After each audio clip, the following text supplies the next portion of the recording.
Okay, here we go. Page, Perik Chaf Hei Pati. We were on this last time. We were talking about Chaf Hei Yud Zayin. Chaf Hei Yud Zayin. Page 698. Hey! Nice. It's so nice to see you, Rabbi Peretz. Thank you. Okay, Nathan needs one. Isaac needs one. What? Where? For you, 8. How much? Wow. With Nukudot. 12 shekels, guys. 80 shekels. Oh, come on. 70 shekels. 70 shekels. Anybody else? Where do we bring the money? Okay. And what's your name? Rabbi Peretz. You take like The one and only. do you have like bit or PayPal or anything? If you can't find him, if you can't find Nathan, again, his first name is Aaron. Sorry, Aaron. If you can't find him, just wait till Elul. He'll be doing slichos. Then you can find him. You'll find him there. Ask me if that felt good. Ask me if that felt good. How does the Gemara cycle work here? Like, I'll be switching to like Next month. So I'm not, when's that? At the end of the summer. Like at Av. Yeah. So I don't need to switch to one. Jason. Just not now. You give it back to him afterwards. Give it back to him so we get started. You work it out. You guys work it out with him. Or if you have to photocopy it, huh? Recording is on. Good. That's fine. Okay. No need to. Okay, 3 lines from the bottom, 698, 3 lines from the bottom. So we started this last time. So Rashi said over here that this was talking about onoas dvorim. This is talking about onoas dvorim. Earlier we were talking about cheating people financially, and here we said that we're talking about onoas dvorim. Onoas dvorim means that anything that you say that hurts somebody. We gave examples last time of the various forms that you can't verbally torment a Baal Tshuva or a convert, or asking the price without intent to buy, insulting people. You are allowed to respond if somebody insults you. If you really, really feel bad, you're allowed to respond, but it is ideal not to. The Gemara says that somebody, habolem atzmo b'shas meriva, somebody who restrains himself when there's a potential fight, the entire world stands in his merit. That the Gemara asks, it's the pasuk says tola eretz al belima, which means the world is suspended in nothingness. Right? If you look at the world is just kind of a ball hanging out in space. What's keeping it up? So I think the Greeks or somebody had who was Atlas? Was he Greek? He's holding up the world over there. What's Atlas standing on is a good kasha, right? But he's holding up the world. Okay. So by us, the world is just kind of there. What's keeping the world going is a person who does not respond when there's a fight. One of the most difficult things in life. The most difficult thing in life, somebody provokes you, somebody says something, and even though we know the best strategy to get the other guy is to not respond. That burns a person when he's ignored. That is just if you really want to get him, don't respond. That's really the best way to get, but you don't have that good feeling though. You don't have that, got him. Right? But so the Gemara says, there's a fight coming, somebody said something to you, and you refrain from saying something, the entire world exists in your merit right now. Which really means by extension, all mitzvahs that are done in the world at that moment, now you're getting credit for it, because without the world existing, without you, there would be no mitzvahs done because the world wouldn't exist. So the merit is beyond our comprehension. And like I've always told you, anytime the reward for anything that we do or don't do, if the reward is a massive reward, that means that the thing that we're trying to do can't be easy. Because Hashem doesn't give out lollipops. So certain things are easy. You get rewarded for eating cholent on Shabbos. Twist my arm. That you get rewarded for. It says we say in the Musaf of Shabbos, To'ameh chaim zachu. People who taste of Shabbos, you merit life. All right, listen, that I can handle. But when it comes to fasting on Yom Kippur, not so easy. When it comes to maintaining silence, and not only that, I think if you look at the words of the Gemara precisely, the Gemara says, "Habolem atzmo b'shas meriva," somebody who restrains himself. It doesn't say somebody who remains silent. So I was once looking at this Gemara, I thought to myself, it doesn't only mean not to say something. You don't show any reaction whatsoever. You don't show any reaction whatsoever. Bolei matzvah, it's as if it never affected you. So if somebody insults you and you really feel like, let's say you're in public and you're really humiliated, you do have the right to respond if you're really just devastated, but ideally you shouldn't. Certainly one-on-one when nobody else is around, then you shouldn't. Then you should try not to respond. Now I'll show you something remarkable. If you take a look at the words velosonu ish es amiso, starting from the velosonu ish es amiso, where is it? 1 second. Yeah. Look at the first 4 words. Look at the first 4 words, the last letter in each of the first 4 words. Velo is an aleph. You see where it is, hoodie? 3 lines from the bottom. 3 lines from the bottom on 698. Velo, first last word is an aleph. Sonu, last letter is a vav. Ish, last letter is a shin. And tuf, last letter, and S, last letter is a tuf. If you take those 4 letters and you rearrange them, you get the word ishto, his wife. And the Torah is telling you in this pasuk where it says, don't hurt people verbally, the first 4 letters of the first 4 words, the last 4 words, the first 4 words, ishto, his wife. Because that's when people are most vulnerable. People are most husbands and wives, parents and children, family members. That's when we become insensitive. And the Torah is telling you that they are real people too. Your wife's a real person also. So you can't insult your wife, can't insult your parents, can't insult the people nearest you, can't insult anybody. That's idea number 1. There's an interesting halachic question came up to Rabbi Yitzchak Zilberstein, Rabbi Eliashiv's son-in-law. He asked him like this: there's a Behar in a yeshiva, a good, from Behar, who is starting to struggle with his Yiddishkeit. And one day he starts coughing. He's got a chest is hurting, he's coughing. So he goes to the doctor, doctor. So the doctor tells the kid, he knows who this kid is, and he knows the kid's struggling. So the doctor says to him, listen, it's probably just a cough, but I suspect that it might be something very, very serious. I think we're going to have to send you for tests. And he scares the heck out of the Behar. And the Behar immediately goes back to yeshiva, starts davening, learning, and everything else. Then he came to ask Rav Zilberstein, was he allowed to do that? Knowing that it wasn't something serious. Knowing, are you allowed to do it? And he did it for a good cause, to scare him back on track. Are you allowed to do such a thing? This is not, I saw a program once when I was 20 years old. They had a program on TV called Scared Straight. Did you ever see Scared Straight? So what was Scared Straight? They had these gang members. They line them up. They take these gang members to a federal penitentiary, and they bring out these guys who are lifers to come out and give them a drasha to talk to these guys. So there are about 15 or 20 of these kids. The first guy comes out and he says, hey guys, stay out of prison. It ain't cool. Don't do it. It's not worth it. You're not, because the gang members think it's cool to end up. Hey, don't. Okay, the first guy gives him a drasha. The kids are looking at him. Rough guy, rough looking kids. Teenagers, 17, 18, 19 years old. The gang, guys are getting in trouble. They bring out the second guy. And the second guy is also, gives them the same drasha. Don't do what you're going to mess up your life. Stay in school. Give them the whole drasha. The third guy comes out. He's a 6'6" black guy with one eye. And he comes out and he looks at, now these guys have made a deal with the authorities. If they cooperate, the prisoner, they'll give them better condition. He comes out there.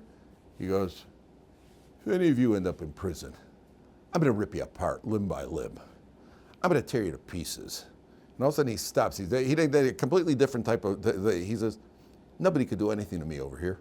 See any guards around here? I'm in here for murder. I could kill any of you right now. The kids are looking, now these are tough gang men. They're looking at him like this. And this guy, and all of a sudden he puts his face up. The biggest guy and the biggest kid, he walks up to him real close. He puts his face right in his face. You're laughing at me. He's like this. You're laughing at me. And the kid's like, he goes, you're laughing at me. I can rip your lungs out right now. And he goes, and here's a gang member. All of a sudden you see the kid starts tearing. He's crying on the thing. Right? That was Scared Straight. They did statistical follow-up on these kids. Out of about 20 kids in the next 2 years, one got a parking ticket. I did worse. This doctor goes and scares the heck out of the kid. Are you allowed to do that? So he asked Rabbi Zilberstein, you can't do that. And he brought proof. Where's the proof? The Torah says that there was a man, Shmuel Hanavi, his mother was Chana. Chana did not have any children. And Elkanah had a co-wife named Pnina. And Pnina, the Medrash says, she tormented Chana. She said, she'd tell one of her sons to bring her something, bring me an apple. She said, oh, Pnina, huh? Elkanah was the husband. Elkanah was the husband. And Pnina would say to one of her sons, bring me an apple. Then she turned to Chana and said, oh, shame you don't have any children to bring you apples. And things like that, she would torment her. And the Gemara says, she did it intentionally to get Chana to daven. And eventually Chana davens and has Shmuel Hanavi is born to her. And Pnina, I think she had 7 children, they all died. And we learned from here that to torment people, even with the best intention, you're not allowed to do. That's what Zilberstein said. Pnina was on a very high level. She was doing it in order to get Chana to daven, because she knew that Chana doesn't have children because she's not daven. She needs to daven more. And she was doing it. What's that? I could have just told her to pray. Sometimes she felt that this will get, is there a difference between telling this bacher, go back to yeshiva and pray, or telling the bacher, you might have lung cancer. Oh man, what time is mincha?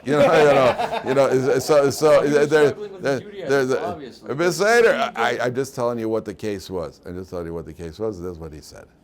I'm just telling you what this is what happened. Okay, take a look.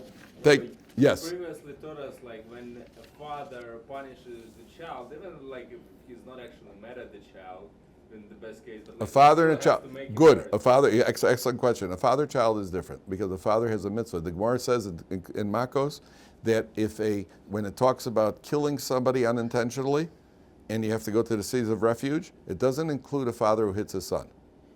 If a father hits his son and unintentionally kills him, I don't know of any cases like that, by the way, but if it would happen, the father does not. Why? Because the father was involved in the mitzvah of disciplining his son. For a father, it's a mitzvah. Nobody asked Pnina to get involved. It's a good question. It's a good answer. That's why it's a good question, by the way, because I know an answer. What do you call it? The father has a mitzvah. Obviously, by the way, just those of you, Mirza Hashem, you'll be father soon. When you do pot your children, it shouldn't be too often. You shouldn't have to pot your kids more than 2-3 times in the course of a lifetime, until they get to become teenagers, right? And teenagers, you beat them. Right? What do you call it? Yeah, you shouldn't have to pot your kids more than 2 or 3 times, and even when you do, you're not allowed to hit them out of anger. The Vilna Gaon says if you pot your children when you're angry, you're transgressing the prohibition of hitting another Jew. You're not allowed to pot. You have to calm down. There's a famous story. One of the briskers. Yeah, no, Avi. There's no. You don't have to wind up and slug. No, that doesn't work that way. It has. When I used to potch my kids, on those rare occasions, each one of my sons got it maybe 2-3 times. The girls I never potch. What am I going to do with a girl? Well, hit a girl. The girls I tormented other ways. But I used to have a game. I didn't have sisters, so I had to have some outlet. I had a game that I called tying the horse's tail to the chair, which meant grabbing my daughter as she walked past, grabbing her ponytail and tying it to the table. They didn't like it. I loved it. I always won. What do you call it? So when I used to pot, on those rare occasions I potched my sons, first of all, I calmed down. I'd take them into the back room. Shouldn't be entertainment for anybody else. I would say to them, okay, I'm going to pot you 4 times now. And I made sure to breathe. You don't have to grit your, just boom, boom, boom, boom. Now go out there and behave. That was the number. I wanted 613, but I felt I felt that might be excessive. And I'll tell you why I gave a number though. I gave a number because if you don't give a number, I think after about 7, 8, no more. After 7, 8, no more. The Gemara says you're not even allowed to. A father's not allowed to hit his son when the son is already big. Now there are 2 opinions whether it means he's bar mitzvah or whether it means he's physically big, because then the son may hit back, and that's an issur d'oraisa for the son. The father is transgressing the prohibition of lifnei iver, putting a stumbling block in front of a blind man. So you're not allowed to hit the kid. There are other punishments. That's what double bolted doors are for. But the what do you call it? Listen, if I can tell you, I can how to raise teenagers is how what do you do with teenagers is something else. But the you're not allowed, and the reason I gave a number is because if you just start patching the kid, you can get into a rhythm. Boom, boom, boom. Oh, there was that incident with the noodles also. Boom, boom, boom, boom. The principal called the other day. Boom, boom, boom, boom. So a guy once here asked me, are you allowed to patch your kids on Shabbos? I said, hey, that's my Oneg Shabbos. What, you want to take away all my fun? So no, I knew of a big Rav, one of the Gedolim, his son, who today is a Rosh Yeshiva, his son told me that his father used to patch him because his father never got angry. He said his father was never angry. He'd patch him twice a week. He said he was a very difficult kid. He would take him on his lap and he would say, L'shem mitzvahs chinuch, and he would patch him a couple of times. And he told me that his father never patched him on Shabbos. Motzei Shabbos, he took him across the knee for what he did on Shabbos, and he said, L'shem mitzvahs chinuch, boom, boom, boom. And he gave it out. Hamavdil ben kodesh l'chol, boom, boom, boom. With the what he called. So but otherwise to patch out of anger that you're not allowed. That's a villain going sense. Okay, I don't know how we oh yeah, you asked about the father patching the son. Okay. Now take a look at Pasuk Yud Ches. V'asisem es chukosai v'es mishpatai tishmeru v'asisem osam. You should keep my statutes. V'shavtem al ha'oretz levetach. You will dwell in the land in security. Take a look at Rashi. Pasuk Yud Ches. It's the left column, 3 lines from the bottom. V'yashavtem al ha'oretz levetach. If you keep my laws, specifically the Shmita laws, you will dwell on the land in security. Says Rashi, 3 lines from the bottom. Shebe'ovon Shmita. Because of the Aveira of Shmita, Yisrael Golim, the Jewish people go to Golus. Shenemar, Oz Tirtzar, Tzashavzoset, and so on and so forth. Rashi says that for the Avon of Shmita, everybody please pass a chumash down to the young man over there. There are enough chumash in there. Who is it? Oh, I didn't recognize you. Yishai, you're with us in the morning, aren't you? In the Gemara, you're with us. Okay. So the what do you call it? Rashi says the punishment for neglect of Shmita is going into exile. What's the connection? So he said yesterday, the obvious connection is, well, you didn't keep the rules of the land of Israel, so you got to go exile. You're out of the land of Israel. That's the plain idea, the plain meaning. At a deeper level, it means like this. The existence of the Jewish people in general is a miracle. That we exist, and Mark Twain wrote that famous thing about what's the secret of the Jews, that all the other nations have gone lost. We're still here. And the odds have been stacked against us. The other nations, they're gone. And they're all stronger than us, physically stronger than us. They had their own lands. We're always wandering around, and here we are. So the existence of the Jewish people transcends natural law, number one.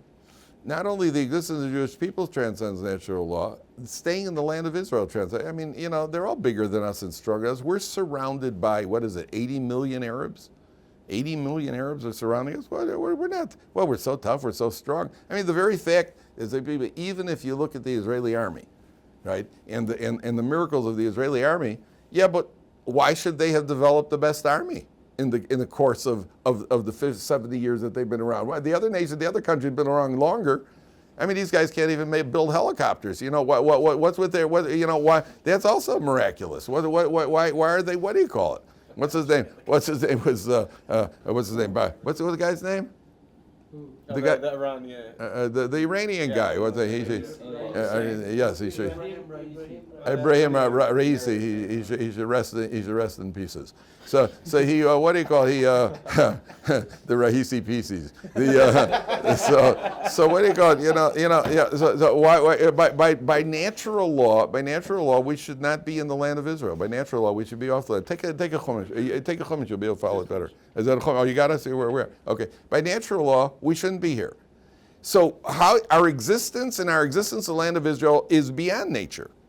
By natural law we shouldn't be here. Now, what happens by Shmita? Shmita is beyond nature. You're going to have a bumper crop in the 6th year that's going to take you to the 8th year. And in a Yovel year, where you have Shmita and then Yovel, so you're going to have a bumper crop that's going to take you 4 years. Oh, 1 second. You're not keeping Shmita. If you're not keeping Shmita, you don't believe in the beyond nature existence of the of the land of Israel. Oh, you don't believe in the land beyond nature? Then you can't stay here beyond nature either. You're only here beyond nature. You're only here because HaKadosh Baruch Hu l'mala min hateva. You don't keep Shmita. That's a sign that you yourself are not buying into the concept that there is an existence, that there is a force that can run the world l'mala min hateva. Well, if you don't believe it, Hashem's not going to do it for you. So it's not even a punishment as much as a consequence. You sentenced yourself to that. Imagine a guy going to the Air Force. I want to fly a plane. I want to be in the Israeli Air Force. Okay, how is your eyesight? Poor. How are you? Are you brave? Biggest coward, biggest chicken you'll ever meet. How is your balance? That the what do you call it? The G forces won't make you dizzy. Terrible balance. I can't even get out of bed without stumbling. You can't be a pilot. Why are you punishing me? Why are you punishing me? It's not my fault that I can't. That my eyes are poor. That I'm a coward. It's not my fault. I'm not punishing you. You're not qualified. I'm not punishing you. It's a consequence. It's a guy. It's not punishing you. You're not qualified. If you're in the land of Israel and you don't keep Shmita, you're not qualified to be in the land of Israel, and therefore it follows with Golus. Okay, turn to pasuk Yud Tes. Next pasuk, 700, top line. V'nasna haaretz pirya, the earth will produce. V'achaltem lasova, and you will eat to satiation.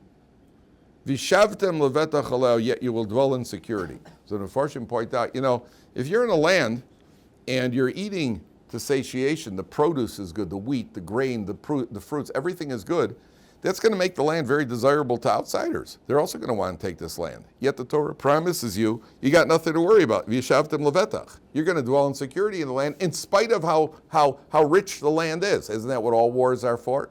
All wars are fought over taking over the either the oil fields or the grain fields or everything else. Why are they fighting what do the Russians want from the Ukrainians really? What do they really want? Their land. They want the land. They want the grain field. Ukraine is one of the biggest grain suppliers in the world. They want oil. That's what they want. Whatever it is that they want, they got better things to do than go to war. Says the Torah, you're going to dwell in the land in security, number one. Number two, take a look at Rashi. Vishavtem levetach aleh, you'll dwell in security, top line, right column. Shelo tidagu mishnas basoretz, you won't have to worry about a famine. If you live in the land of Israel, you keep Shmita, you won't have to worry about a famine. But the Mepharshim say it's deeper than that. Worry, it's not only cause and effect over here. It's not only, you'll have this, it's not only that you won't have to worry. It's that worrying can bring it about. Don't worry. Don't worry. Where Right? do they get their vegetables from now? Oh, one second. The Torah is saying don't worry. What is don't worry? Maybe a lot of it is imported. Some of it's grown here. There's vegetables all over the place. Some of it's imported, even in Israel, exports. Don't worry. What does worry mean? Worry means in life in general, when you're worried about something, the Chovas Halvova said, we always hear about this word bitachon. Have bitachon, have bitachon, have bitachon, have trust in God. What is the defining trait or characteristic? What's better word, indication that you have bitachon? What's the indication of bitachon? Huh? You're not afraid. Menuchas hanefesh of the boteach. You're at complete tranquility. No matter what's happening, you're tranquil. You're driving to your own wedding, and you get caught in a traffic jam, a bad traffic jam, and you're just like, happens. You got an appointment for your first job that you really want to get, and on the way to the job, you missed the bus, you missed the train, you got caught in traffic. It's all Hashem's will, provided you didn't do anything irresponsible. You left on time. You didn't leave 10 minutes ahead of time in order to make an hour drive. You left on time, you did the responsible thing, it's not working out your way, and you're completely, listen, we're talking about a very high madrega over here. You're completely relaxed about it. That shows, I believe, that HaKadosh Baruch Hu is running the show. Says the Torah, you got nothing to worry about. Now I want to show you something else. Take a look at Pasuk Chaf. This is a life principle. V'chisomru ma nochal b'shana hashvis. When you say, what can we eat on the 7th year? Hein lo nizra v'lo nesov es tuasenu. How are we going to eat? What if you come along and you say, what are we going to eat in the 7th year? We're not going to plant. We're not going to harvest our crops. What are we going to eat in the 7th year? And the son will take hand him a chumash. Hand the son a chumash. He's over in the corner over there.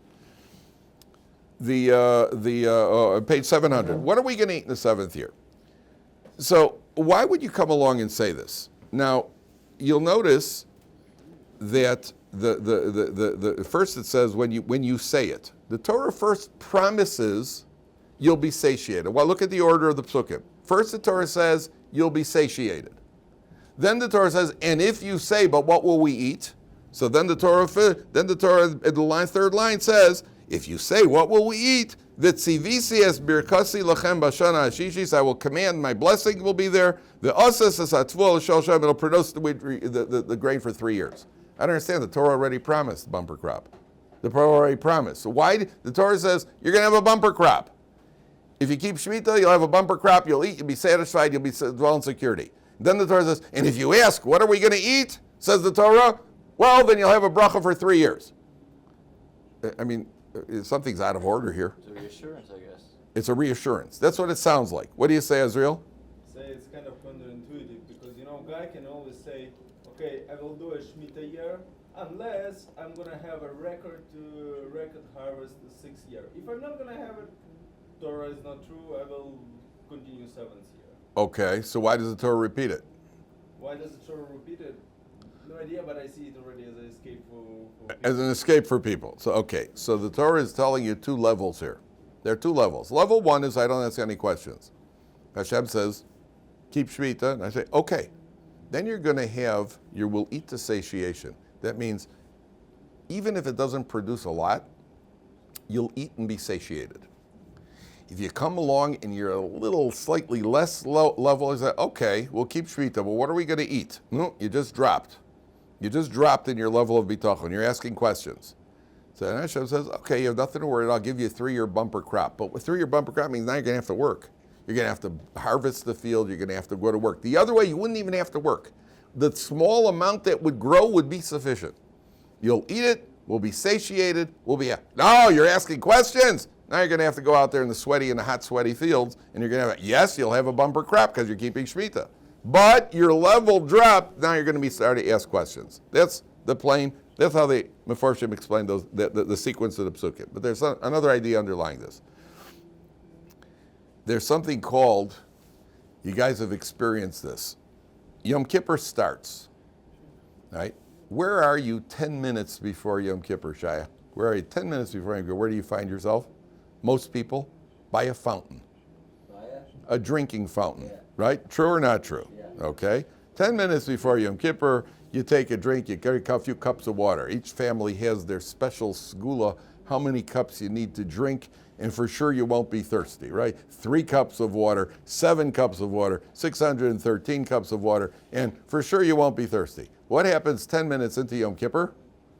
You're like that. It's going to be a dry one this year. Right? You ever notice how every year is a dry one? You ever notice that? Yeah. Okay. What happened? What happened was the minute you were told you can't, it's not available, all of a sudden you're thirsty. What happens towards the end of the day? You daven mincha, and you're just like, oh man, I don't know. Ne'ilah. You're starting to perk up a little bit. Then you get to Ma'ariv. They blow shofar, takes 10 seconds. Daven Ma'ariv takes less. Right? And next thing you know, your first thought is, I could probably really fast again tomorrow if I really wanted to, right? But you don't. You go home and you put 4 pieces of pizza together and wedge them in, right? But you're suddenly, the edge was taken off. Isn't that true? You may even stand around in shul and schmooze a little bit. Suddenly, all of a sudden things are a little different. What happened? All that happened was a concept called pas bisalo. When you have bread in your basket, you're not hungry. If I know that I have it available whenever I want it, it takes the edge off my appetite in all areas of life. When it's not available and is limited, let's say a poor man is never satiated. You give a poor man, I'm hungry, and you give him one sandwich to eat, or even 2 sandwiches to eat, he won't be satiated because he's thinking, where's my next meal coming from? So there's a psychological rule in life called pas bisalo. If I want it and it's available, then I'm satiated. When it's not available, then I'm really hungrier for it. That's called pas bisalo. You have bread in your basket. The Torah here is saying, and this applies in many areas. It applies in many areas of life. You know, what's his name? Warren Buffett. Warren Buffett does not have a newspaper delivered to his house. Do you know that? Because Warren Buffett says, why should I spend the money? It's a waste of money. The guy's a multi-billionaire 20 times over. And he said, why should I waste the money on a delivery boy? He walks to the local, to the local 7-Eleven every day and he buys a newspaper. Well, that's great for Warren Buffett because Warren Buffett, if he really wanted to, he could buy the entire newspaper company. So that's, all right, big deal. I got it. If I want it, I got it. The guy who really can't afford a newspaper delivery and he has to walk because he's budgeting, that hurts him every single morning, that walk. That's what's called pas bisalo. The Jewish people are saying over here, hey, you're telling me that we're going to eat and we're going to be satiated. How can we eat and be satiated if we don't have the food available? Then we're going to be in the category of a poor man who's never satisfied. Says the Torah, don't worry about it. You'll have a bumper crop. It'll be there. It'll be available. If you're worried about that, it'll be available. You'll see the food, and that way you'll be able to be satiated. Okay. Take a look at Pasuk Chav Hey. Skip down to Pasuk Chav Hey now. Actually, Pasuk Lamed Hey. Pasuk Lamed Hey. Okay. On page 702. So the Torah says, V'chiyamucha chicha, if your brother becomes poor, umata yado imach. How does the arts translate umata yado imach? Becomes proficient, which means falter in your proximity. Oh, he's near you and he's poor. That's what it means. He's poor. V'chazakta bo. You should support him. Ger v'toshav v'chai imach. A ger and a toshav, and he should live with you. Now, the Torah, first of all, refers to a ger and a toshav because often the people who have come in to join the Jewish people, they don't have the same sort of support system, and maybe in many cases they may be the ones who are destitute. Now, the Torah is telling you, a poor man comes to you, so you should, you should help him out. The best way you could help him is by lending him money. Because if you lend him money, before he falls, his business is hurting. Let's say a guy has a business, I need $10,000 to keep it going. If he doesn't get that $10,000, he goes bankrupt, then he's absolutely poor. The biggest mitzvah you could do is lend him money to help him stay on his feet. Lend him the money so that he can continue, he doesn't fall completely. He's already taking a drop, he's going to fall. So the Torah says you have a mitzvah to lend him money. Now, obviously when you lend money, you have to be responsible and not just lend it irresponsibly. But don't just not lend money, because I don't like lending money. And then the Torah says not to take interest. Now, the question here is, why does this follow Shmita? Why does this follow? You have the Torah talks about Shmita, and right after Shmita, the Torah talks about a guy becomes poor, and you got to support. What's the connection between this and Shmita? Anybody know? Okay. Maybe the tachon, so you still have trust in the system and Hashem. Good. What is Shmita all about? What's Shmita all about? Having trust, right? Now, so a poor guy knocks on your door, and he either needs a handout or he needs a loan. Well, I just learned about Shmita, so what am I going to do for this poor guy? Listen, Chaim, just have bitachon. It'll be okay. Right? Don't worry about it. Just daven it. No. Torah's telling you, no. That's when it comes to yourself. When it comes to ourself, we have to have bitachon. It comes to a poor man, don't have bitachon at the poor man's expense. Right? You have bitachon at your expense. When it comes to somebody else, we got to make not only hishtadlus, we got to make over hishtadlus. Pretend that you are a complete non-believer when it comes to other people. When it comes to other people, we've got to do everything humanly possible. Rabbi Yisrael Salanter famously said, the other guy's gashmias, his physical needs is your spiritual needs. Yenam's gashmias is your ruchnias. For you to take care of his physical needs, that's why Rabbi Yisrael Salanter once said he's walking past the shul, and a guy comes out, he says, a center. You ever hear that? When they need a 10th man. They need a 10th man for. You never heard that in Israel? You walk past the shtibel, a center. You ever happen to you walk by the shtibels, go up to, what do you call it, in, what's it called, Zvil. What's this one over here on Shmuel Navi? What's the shtiblach over there? What are they called? Dushinsky, the minion factory, you know. So you walk past the room, a center, and you walk in there, and you know there are 4 people in there. They're calling it a 10th man. You walk in, then the guy goes out, a center. You know. Finally, when there are 9 people, the guy goes out and says, a center mamish. so they okay. Now, so Yisrael Salanter was once walking, a guy standing outside, says, a center, calling him into Dovid. Yisrael Salanter says, how come they call you into Dovid? How come nobody stands outside a banquet and says, hey, we need people in the banquet to come eat? Come here, we need a center for eating. We need more people to eat here. We need more guests in the house. The other guy's physical needs become our spiritual needs. Lower. The other guy's physical needs become our spiritual needs. So the Torah is telling you, the poor man comes to you, don't all of a sudden become all of a sudden you're a big man of faith now. And you tell the other guy, just have faith. To the contrary. That's why I told you, what does Gam Zulatova mean? It's also for the best. So if a guy's stuck in traffic, you say, this is also for the best. But you never say it to somebody else. Guy bends down to pick up his pen and hits his head on the table. Oof! So you go, Gam Zulatova. Now, Gam Zulatova doesn't mean it doesn't hurt. It's just a reminder that it's not pointless. It happened for a reason.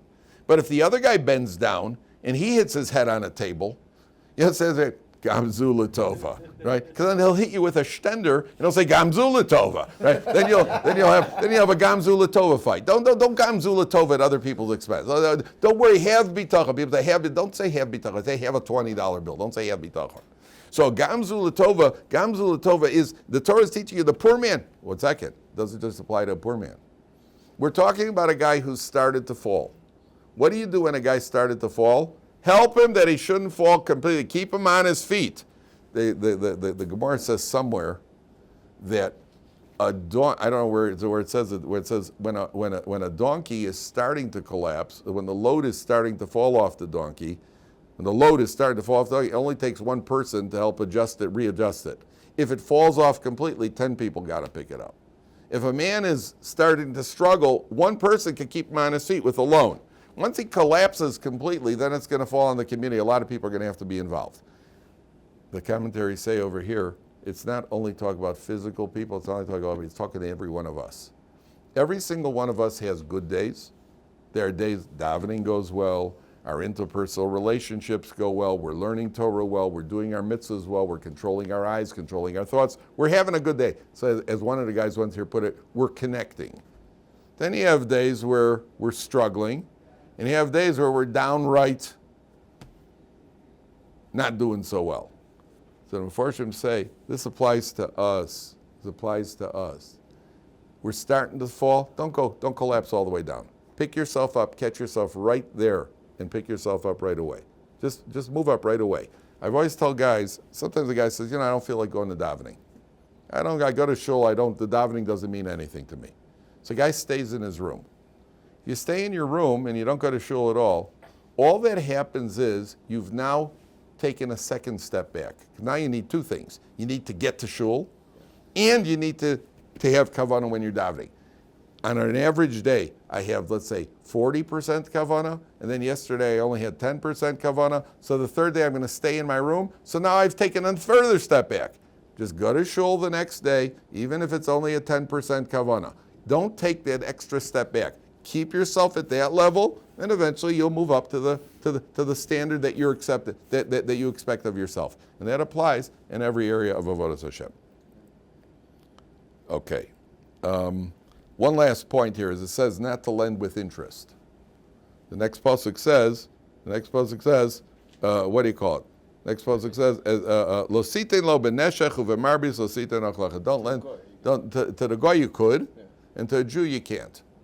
Now, there's a reason why. The Torah says not to lend with interest. And by the way, you can't lend somebody with interest even if he agrees to take the interest.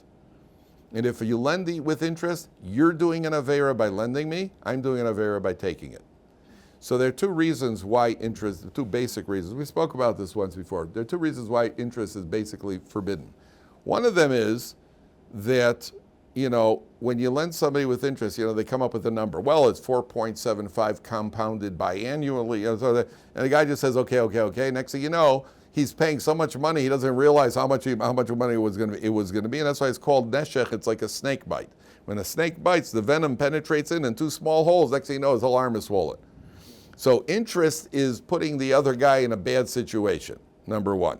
You can't lend with interest because it causes that your trust in God will be eroded. Why? Because part of working for a living, some people don't work, they teach, but part of trying to earn a living is that you put your faith in God that by making your hishtadlus, by making your effort, you'll earn enough money. When you lend with interest, it's such an easy job. You have very little overhead. All you got to do is hire a couple of thugs to break the knees of people who don't pay back on time, and you sit at home opening envelopes stuffed with cash. So that kind of cuts off your connection and your reliance on God. Therefore, it's not only the guy borrowing it, it's for the guy who's lending it. Not good for you to lend with interest because you're going to suffer. Your bitachon is going to be reduced. Number one. Number two, if you stop and think about interest logically, the whole world lends with it. The whole world works on interest. Banks work on it, business work on it. What's wrong with lending with interest? The whole world, nobody in the world sees it as a crime. What's the problem? The problem is because the Torah says, "V'chiyamuch achicha," your brother becomes poor. That means, let me ask you a question. If your brother called you up for a loan, would you charge your brother interest? Chas v'shalom. Why? It's your brother. It means that the other approach here is that interest isn't inherently, put it out for a second, interest isn't inherently evil, but among family members you don't charge interest. All Jews are a family. If a Jew needs money, a goy is not part of the family. Him you can charge interest.